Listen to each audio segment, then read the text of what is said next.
Mark. Real quick, can everybody pull out your orange sheet of integrity? The orange sheet of integrity. After today's talk, for those of you that would like a copy of the PowerPoint presentation and slides and some of the notes, I'd be happy to send that to you. But one of the things that helps me, because I do speak to a couple hundred groups a year, is going through here. If you could just take a second to rate yourself.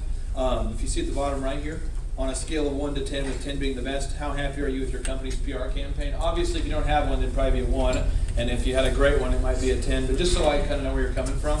And then the second question is on a scale of 1 to 10, with 10 being the best, how confident are you that you have the tools needed? Some people here might go, hey, I know everything that you're talking about, so I don't need any of that stuff. Thank you very much. Third question is on a scale of 1 to 10, with 10 being the best, how much do you know about PR before today's presentation? And you can see the following questions, but if you'll just go ahead and fill that out there, that'll help me a lot there. And then if you put your name, phone number, and email after the event, I promise I won't spam you or send you a bunch of things in the mail over and over. But what I will do is I will send you a copy of the PowerPoint presentation, the slides, and any follow-up questions you have, you can just call me or email me and we'll help you out there. So this is for your benefit, for me to know where you're coming from. And so I'll give you just a second to fill that out. In the meantime, I'll just sing the Jeopardy theme song. Today's topic is how to use PR like the stars, the art of converting clicks into cash.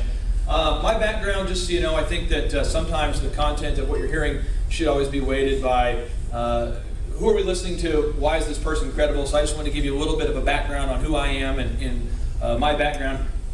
I was the SBA Entrepreneur of the Year, as Roger said. We have 9 businesses. We have 5 kids.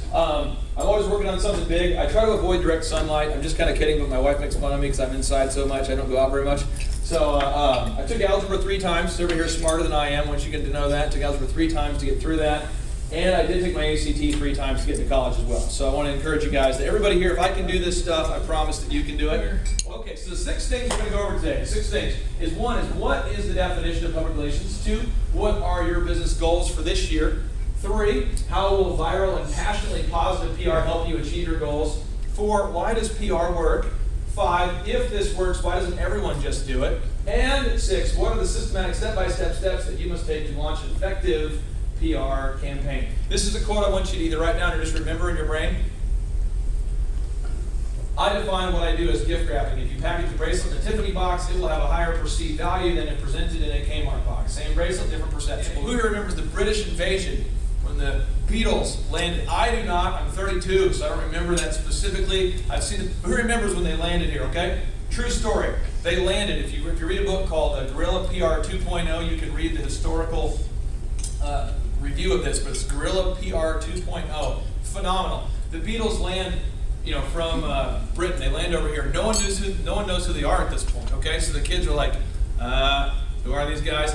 So then their publicist says, let's try that again. He goes to a local high school, gives them signs, pays the kids $5-10 at the time, like $1 each, 50 cents each. Just hold these signs and scream their names. Like, who are these people? It doesn't matter. Scream and we'll film you. And then the Beatlemania, they took the photos, Beatlemania group. Okay. Another example, a guy by the name of Frank Sinatra. They paid someone to faint in every crowd. And then a guy by the name of Michael Jackson thought that was a good idea and paid 3 or 4 people in every crowd. And so it perpetuated that. So it's, yes, sir? You don't work for Obama, do you? No. But I will tell you that one of the things that's hard for me to deal with is, regardless of where you line up in your political views, one of the things that's it was hard for me on the outside in looking into it, is PR can control what people think, whether it's true or false. Now, I'm a Christian. I try to do everything in a way that I want to treat people that I want to be treated. And I think a lot of us, regardless of our religious beliefs, want to do that. We want to treat people the way we want to be treated. But you could, this is like the Force, like Star Wars, where you have and you could use the Force for the good team, for the good side, or the dark side. But it works either way. And they estimate somewhere between 70 and 85% of all news is a result of a press release, PR. Somebody paid to shape your view. Over 70%. Every study says over 70%. Some say 71, some say 84. Isn't that kind of crazy though? Think about watching the news tonight and how that affects your worldview. Now, right now as a culture, what's the bias that the whole culture has, that every time you turn on the news, when it comes to the environment, what's the thing we're all being told to do? We all need to go green. Agreed.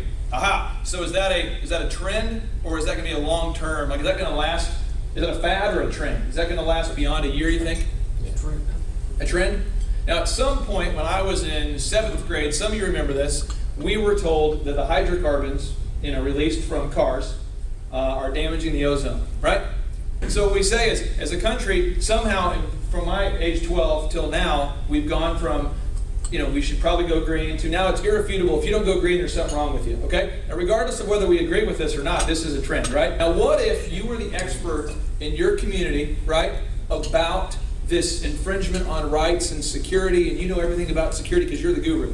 Couldn't you kind of appoint yourself to be the guru? And then when every time the media writes a story about security, they're like, we're live here with such and such from, and it's you. See what I'm saying? But you can appoint yourself as an expert. And how does that translate into dollars and cents? It really helps. Have you guys ever seen, remember OJ, when the white Bronco was driving? And within like 10 minutes, they have an expert. My brother. Your brother? He was one of the guys they kept talking to all the time. Awesome. Well, that's an example. He's a lawyer, but we didn't believe him.